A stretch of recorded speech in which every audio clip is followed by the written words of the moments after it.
Good. Okay. Thank you guys for coming today. So Philippa and I are going to talk about accessibility. If you don't know what accessibility is, that's fine. You should leave the session with an idea of what it is, why it's important, and what you can start doing straight away. If you do know what accessibility is, then that's great. You should hopefully still leave with some tips, and you'll also get to hear about Philippa's own experiences. So if you have any questions, just wait till the end, or maybe we might have time halfway through. We'll make sure we get a microphone to you. We'll also take questions from those watching online. So let's get started. The World Health Organization estimates that about 15% of the world's population lives with some form of disability. So if that doesn't include you today, it probably will in the future. It could be a temporary disability, say you hurt your wrist and you can't use your mouse for a while on your computer. It could be a permanent disability maybe as you get older. It's just part of what it is to be human. This is not anything that's shameful or abnormal. We just get disabilities and that's how it is. So what we mean by accessibility is making sure that we don't exclude disabled people from our information, our events, our services, our products, our research, our workplaces. So we all have a role to play. It's not just physical spaces, it's also the publications that we put out. When we do recruitment, we have to keep accessibility in mind. When we have events, when we make websites and tools, we all have a role to play in accessibility. Everyone interacts with the world differently, and they may use some sort of device or tool to help them get there, like a wheelchair or some voice-activated technology, but we have a part to play to make sure that our work is compatible with that. And none of us are perfect, and there's always room for improvement. The most important thing is that we just keep getting better at this.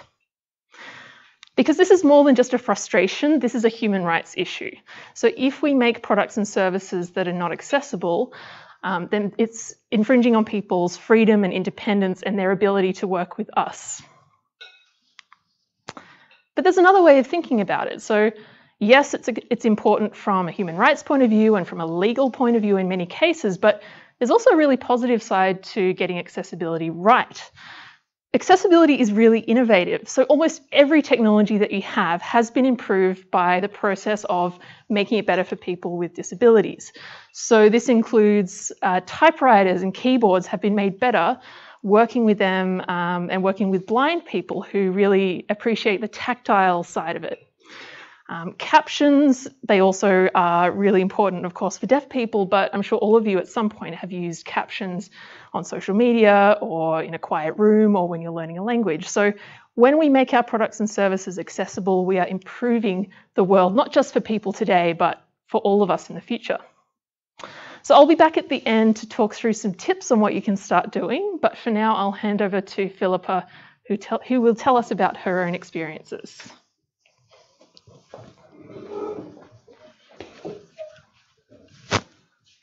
Hi, my name is Philippa.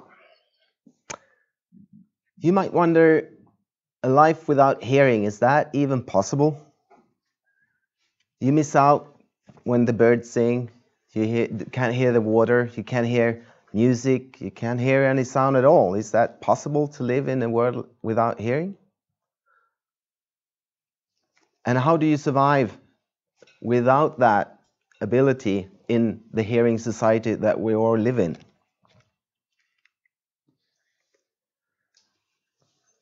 Well, it's not that strange. You take away one sense, you have all the other senses left, and you need to enhance that ability to use those senses. You have the visuals, the feel, the smell, the taste, and you use those senses instead. And you obviously need to adapt and use the different solutions that are available. But you might wonder also, can you see sound? I was born deaf. I grew up deaf. I've never heard a sound my whole life. I don't know how it sounds. What is sound? But I can imagine how it sounds like through my visuals and through the feel and vibrations. When I work here at the SCI and someone walks by, I can hear the difference if what kind of shoes they have, if they have high heels or if just ordinary shoes. Or someone drops something, I can feel it through vibrations. Or somebody does this, stamp on the floor to get my attention, I get that. I can also see the birds sing. I see them sing and I can imagine how it sounds. I can do that by reading in a book that I see the words, how it sounds, and I have a person to explain the different tones that they are making. So that's the things you need to do when you're deaf. You find solution and you adapt.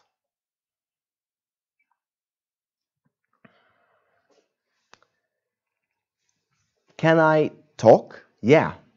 How? Well, I grew up without hearing, but I can still talk.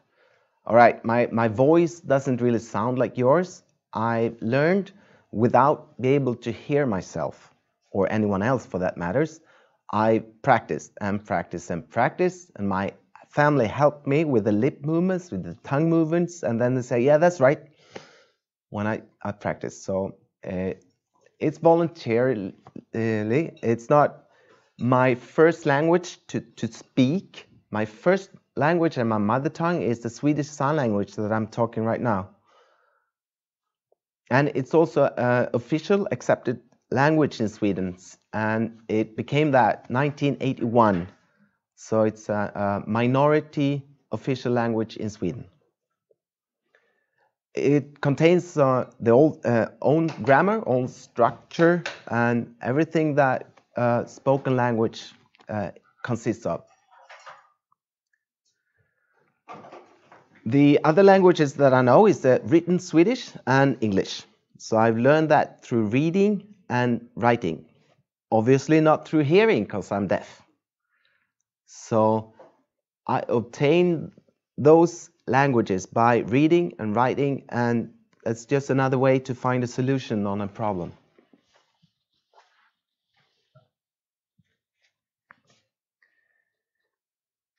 We all live in a world that is full of sounds.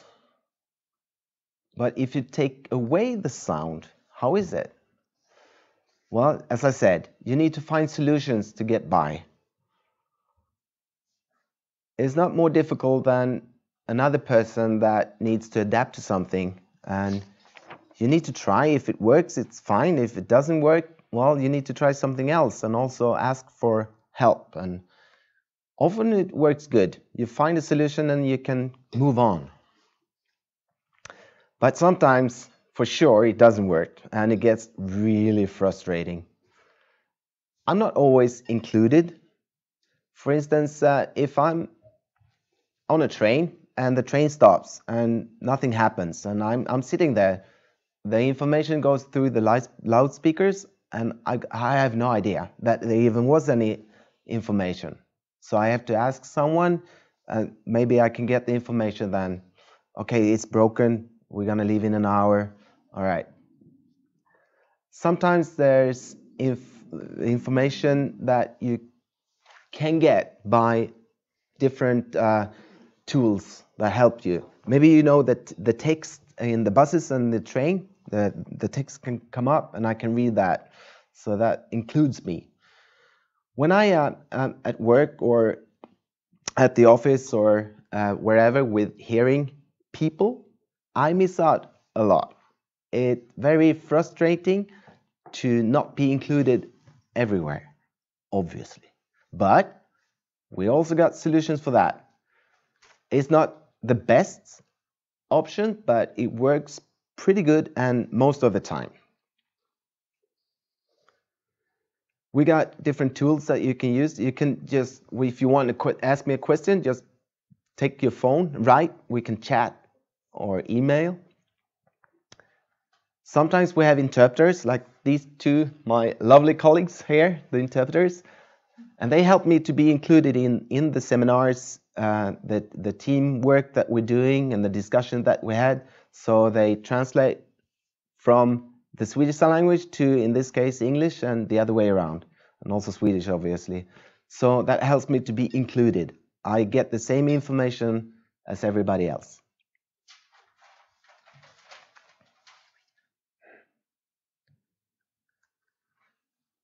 We got different tools, and the tools that help me is all getting better. We're not there yet, fully included, but the technology is on its way. And it's good to spread the word that there are tools to help me be included as a deaf person. We got the smartphones. We didn't have that before, but now we do. There is an app, speak to text or text to speech. So we can just chat also, right, back and forth. Obviously, the old-fashioned way, paper and pen, always works. Just take it out, write whatever. Just try to find solutions. If you don't know how, just ask. And for instance, if there's a fire alarm, there's just sound, we can have flashing lights because that will catch my eye and I know something is wrong.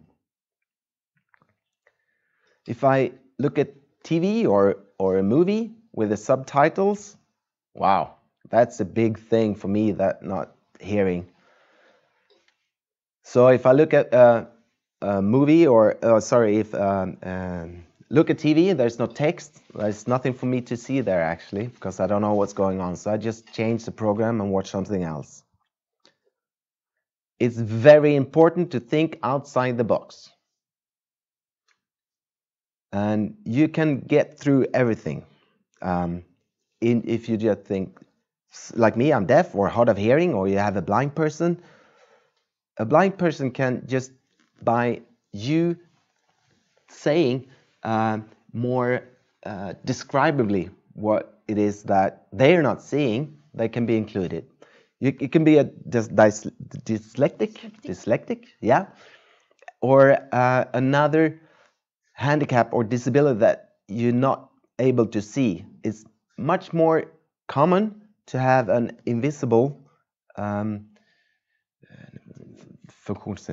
disability than the one that you can see. So that's very important to know that there's a lot of things that you don't know about persons that might have. So you need to be flexible, to look for solutions, and just to be open-minded. For me, I like to live as live to the full. I follow my heart, not letting anything stop me on my leisure time. You can find me outdoor. That's where I'm most often, outdoors. I'm hiking in the mountains, or I'm a bird watcher. I'm sailing, climbing, and I'm also often underwater. I'm a technical diver and one of the most advanced technical female diver in the whole of Sweden. I'm often diving in mines, and you can see that historical remains from the mining period in Sweden. So I'm deaf. How is that possible? Advanced technical diver, a female advanced technical diver. How is that even possible? Well, you need to have something that you really want, and then you struggle for it and you fight for it, and if you want to do it, well, you can get it. Maybe you think about, I got a rebreather system that if it's leakage, then you hear the bubbles going out if you're hearing. But for me, I could feel the bubbles instead of hearing them. So it's very important for me with the rebreather system, the apparatus that you see here, there cannot be any bubbles. There's no bubbles. If there's any bubbles, there's something wrong. I cannot hear it, but I could feel it. And we use a lot of visual hand signals when we're diving. Up, down, everything's okay, like this. We also flashlight to each other and show what we should look at. Underwater is quiet, most of the time, quiet world anyway.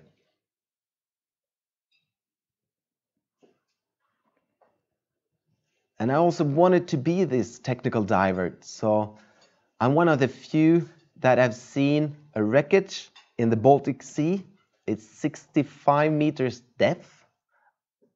Or I've been in a cave system 1,100 meters in France. There's not many persons that have seen that. I'm deaf, but so what? One sense is out of the picture, and the other has to take over that sense's job as well. I don't let anything stop me because I'm deaf. Well, it's a hindrance, of course, and then you need to try to go around it. I just follow my heart, and I want to go that. I follow my heart, and I aim for what I want, and I'm gonna get it. For instance, I was in northern Norway in the limestone cave diving, or I went to Europe. I was in the Europe in a gypsum cave in Russia last year, last autumn. All right, when I'm not underwater, I'm at high altitude with the mountains or hiking, or I can also free fall through the sky, or I've been sailing in the archipelago. I've been climbing in different mines also. I stayed in the middle Mediterranean Sea, sailing with my family, and all the way through Europe with the inland seawater up to Sweden.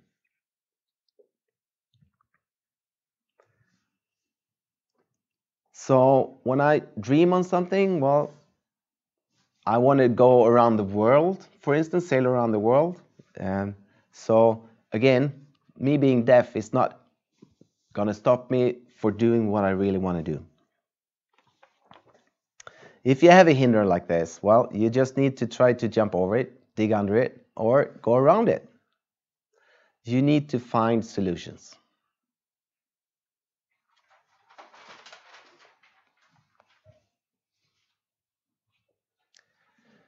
How do you include everyone?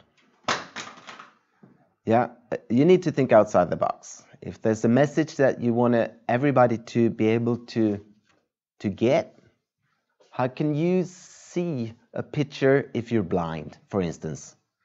If you show a blind person something, he can't see that. Or if you have a sound that you want to show to someone that is deaf, maybe you have a report and you want someone to read it and you cannot read. Or a YouTube clip that you explain something for someone that can hear. It's not just the deaf, it's maybe loudspeaker, technical problem with the computers. There is something that is wrong with the computer and you cannot hear just that moment. Then it's good to have something that get your message through anyway. Subtitles for YouTube. This automatic subtitling, you can use that. Well, you need to check the grammar and the spelling, of course. And if you have a report,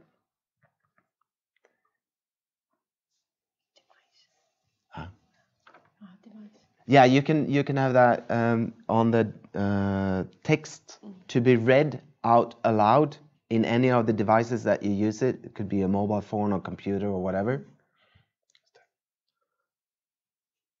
If there's any news or you want to say something, and then just use your imagination to get your message through via the phone or the chat or the paper and pen.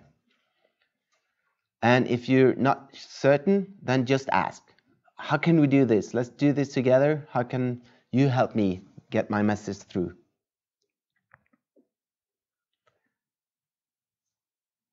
For a blind person, for instance, use the visual description for it. For this picture, for instance, Well, it's good. We can see it. We can all see it. But if you cannot see it, how would you describe it? Yeah, it's a summer day. You see the ocean. You see the cliff. You have islands. The sun is shining. Yeah, the sky is blue. The water looks nice. And then the blind person can get that picture inside his or her head.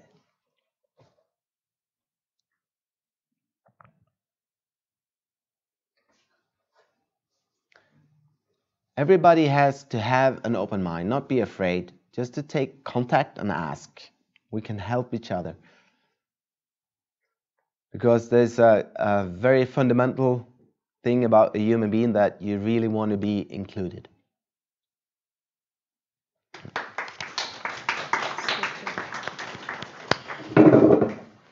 So we'll have time for questions at the end. If you've got anything for Philippa, jot them down, we'll get back to you. So ultimately, everyone is different. Philippa has shared her experiences, but not every deaf person is the same, as you could see.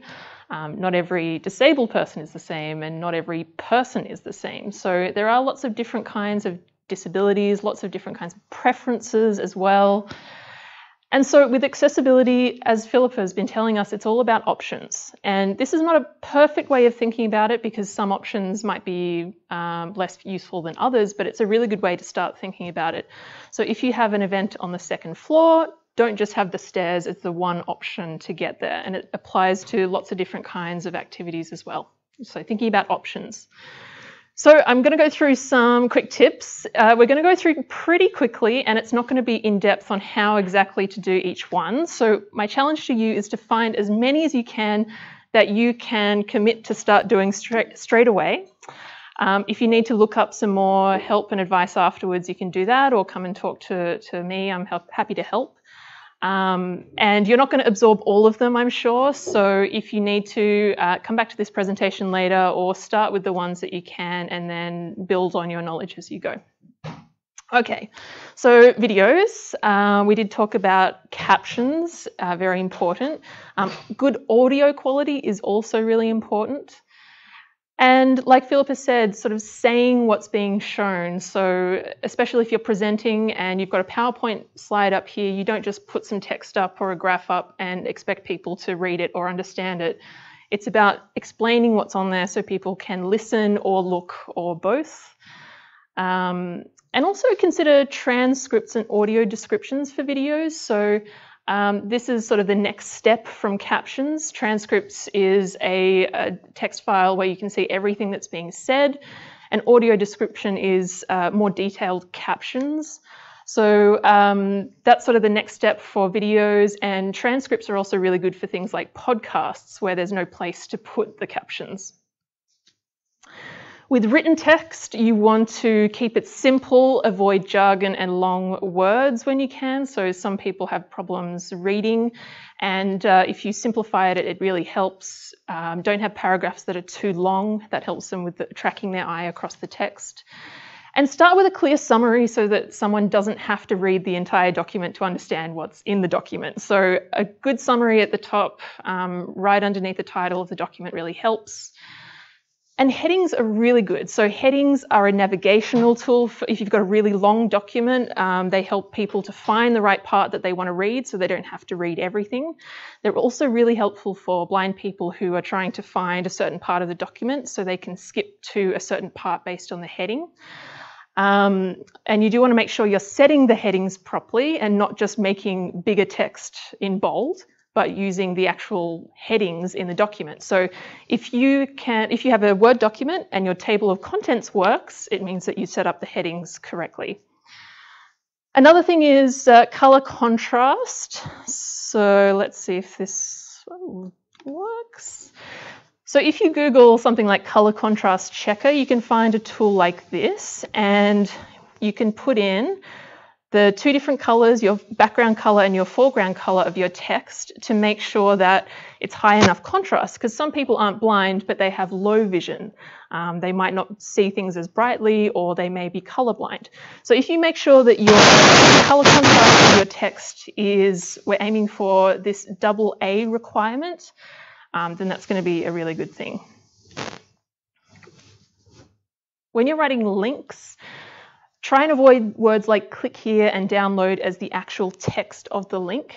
So when blind people are navigating a document, or when dyslexic people are trying to find something to click on in a document, it really helps them if you use descriptive links, which is the style you see on Wikipedia. And it's what I've got the example of here in the second point. There's a link, it says descriptive links. I click on it and I get more information about descriptive links, rather than saying, click here to read more about descriptive links. Philip has talked about alternative text for photos. So this is a property that you can put into your photos in Word, in websites, pretty much anywhere where you're putting in a photo, you can add some alternative text to describe what's being shown. And what makes for a good piece of alternative text really depends on the context and what it is you're trying to communicate. Yeah, you can read more about that, but it always depends on what is it that you're actually trying to communicate, what's important about this image, and make sure that that's clear. And consider captions as well. So the difference between alternative text and captions is that alternative text is not seen visually unless you're using a certain kind of software to read it out to you. But captions can be seen by everyone. So sometimes having a caption is great because it gives some extra context to everyone, regardless of whether they're using text-to-speech or they're just looking at the page. But sometimes you might want to have both. Okay, data graphics. So this might be fine for you to see where the labels are and what colors they relate to, but if you're colorblind, it becomes a lot more difficult to read something like this. So there are lots of different ways that you can make your graphs more accessible. One option might be that you might have seen the labels are actually connected to the different parts of the graph so that people don't have to know which color is which. You might actually have the percentages or values next to the labels so they don't have to look at the graph. You can also include the data table so people can read it in an alternative format, as well as, and I haven't done it here, but having really good headings for your data tables and a caption underneath that describes what it is that you're communicating. Because this might be a great navigational aid from your perspective, but some people have trouble understanding graphs like this. So it's again, it's back to those options. So an option of a graph, an option of text. Don't avoid having a graph just because it might not be able to be seen by everyone, but make sure that there are those options.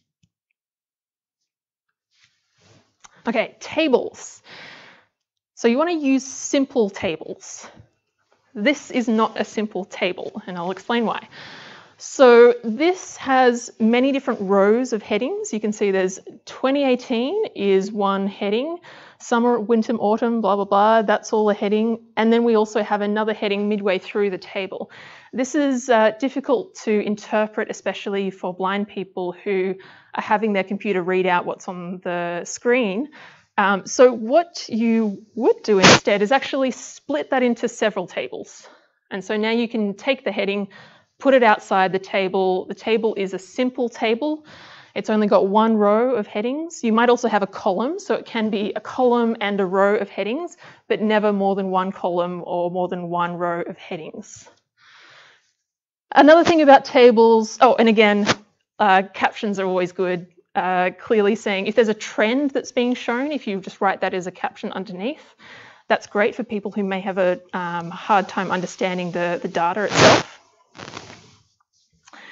And avoiding merged cells is ideal, and avoid empty cells.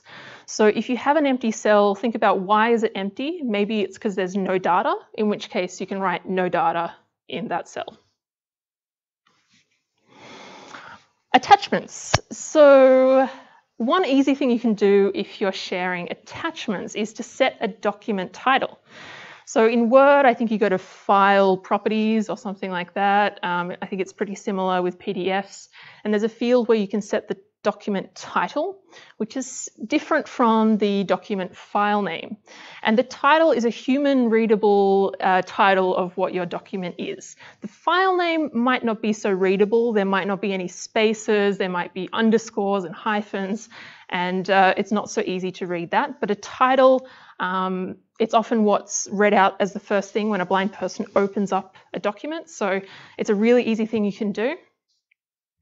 Also think about all the other tips that we've said so far. So colors, text, headings, images, using alternative text. These things apply to any kind of document that you're working with. And also consider multiple file formats. So rather than sharing just a PDF, consider sharing a PDF and a Word document, or a PDF and a web version. It's a bit harder with things like Excel, but that's where you might consider something like a good description shared alongside your Excel document. And don't just share an Excel document as a PDF, for example. You can have those different options there. Now, not every format is as accessible as each other, but generally speaking, the common file formats that we're using are getting better over time, as long as we build them in a way that is accessible. If you're setting up an event or a workshop, then of course the number one thing is choose accessible venues. So one thing that I always try and check if I'm choosing an event venue is there a lift? How accessible is that lift? Sometimes there's technically a lift, but you have to ask staff for assistance to get access to it. Are there any stairs, like any stairs at all, that have to be, you have to step up them? So checking these things out is really great, and ideally when you share your event invitation details, you should provide information about the accessibility of that venue. So often venues will have accessibility information on their website, so you can link to that so that people aren't left wondering, I would like to go to this event, but I don't know if I'm going to be able to go to this event, so they can find out that information. Provide contact details for your events, not just for people who are interested but want to ask some questions about the venue, but also maybe someone arrives at the venue and they're having a hard time with something. Maybe they're struggling to get into a certain room, or the air conditioning is blasting really high, and that's a problem for some people. So make sure there are contact details and that person is available. And if you get complaints, then of course, I'm sure I don't need to say this, but listen and take action and learn for next time as well.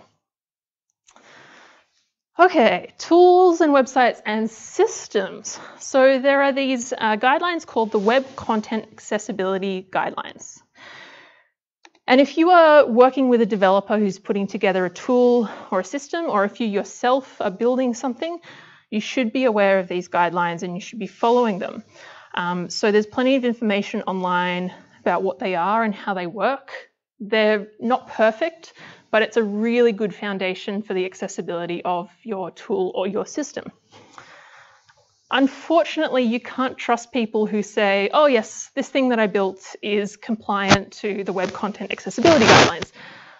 I've found from my experience that people often say that, and it's not true. So there needs to be a joint understanding of how it's been tested, and making sure that important things that need to be improved will be improved or are being improved. Testing is a really, really essential part of accessibility when it comes to these new systems and tools. So that might be testing a new website with your keyboard without using your mouse, testing it with a screen reader or voice technology, testing it with a color contrast checker, which I showed you before. There are lots of different ways to test, and the most valuable way to test is actually find users, disabled users, and bring them in and get their feedback, listen to their feedback, incorporate that into the thing that you're building, and compensate them for their time, because that's valuable knowledge for making your product better. There are a lot of products out there that claim to test everything for you in an automated way, and these do pick up some things, but they don't pick up everything. So just be aware that they are not enough to reach accessibility. And then the last tip is on recruitment. So if you're recruiting someone, don't be too specific. So I see this a lot with technical roles. You get a big long list of must have this many years experience with this software and this many years experience with this software. Sometimes those software programs aren't actually accessible, or they've only been accessible for 1 year and you're asking for 5 years of experience. So think less about how you want someone to do that job and think more about what is it you're actually trying to achieve. Because people approach problems in very different ways and there's no one right way to do a job. So just think about being less specific and being open-minded, and also try and reach beyond your current networks if you can. So there's a lot of tips there. I know we went through quite quickly, but I hope that you've got some that you can start doing straight away. If you want to learn more, there is a book called A Web for Everyone, which is pretty good. It's based on websites, but I think a lot of that knowledge is quite transferable. You can also ask. So I've been working for a long time in web accessibility, and I'm always happy to help if you have any questions about it. Lots of information online. This is just an ongoing learning experience. It's the same as good communication or good usability or any of those other aspects where we're trying to make something better for people. It's just something that we can always get a little bit better at over time. And it's really important to remember that this is for all of us. A single person cannot achieve web accessibility for an entire organization. And what I found from my experience is that if someone isn't doing something in a way that is accessible, try not to shame them, but instead work together to make a good solution, and just help each other out and get better over time.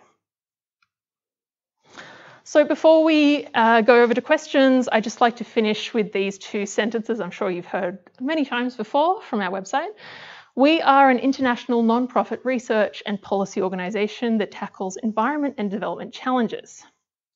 We connect science and decision-making to develop solutions for a sustainable future for all. So we can't do this, of course, unless we include everyone. Thanks. Any questions?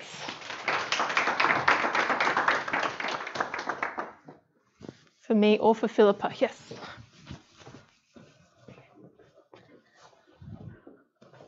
Thanks very much. It's a really valuable session. First of all, Philippa, thank you so much for sharing your personal experience, because I think it's really helpful for all of us to understand how you approach your work and also your personal life as well. And it's really useful for us to be able to learn from that first-hand experience. And to both of you for all of the great tips and advice. There's so many things that we can do immediately, like you say. And it occurred to me that so many of these tips are not only useful for people with disabilities, but rather they're just a good way to present our work. So when you do a graph, collapsing the legend into labels or adding a table and a description, captions in the sides of long documents, executive summaries, all of those things you mentioned are just common sense, actually, and we really should be digging deeper to do them. Just one quick question, and that's about this session. I know it's webcast and it's available recorded, but is there technology that can help us subtitle everything we've done today? Yeah, so what we're going to do is we're going to start with, we are going to caption the session, but I'm going to tell you how I'm going to do it so that you can know for next time as well. So YouTube's automated captions have gotten a lot better over time than what they were previously. But like Philippa said, they're not perfect. So what I will do after the session is I'll go in, I'll click the button that generates the automated captions, and then I go and edit them. I have to add in all the punctuation because there's no punctuation. Check things, especially like names. I once captioned something that had Mons starting with, "Hi, my name is Mons Nilsson," and it said something about Mo snails or something. Like, it was very weird. So sometimes there are these really weird things that happen. So you always have to check the automated captions, even though they've gotten pretty good. So we will do that. I'll do that within a week of going up. Great. Anyone else?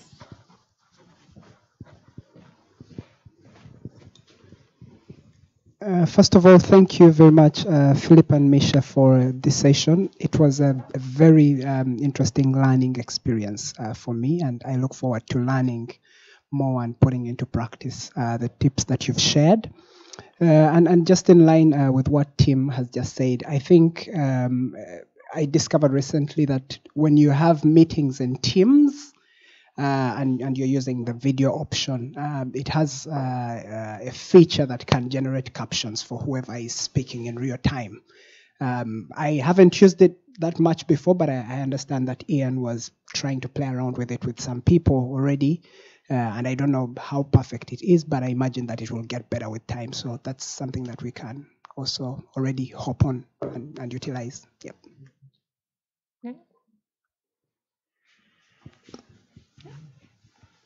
No? Anyone else? Do we have any questions online? No? Okay. Great. Thank you everyone so much.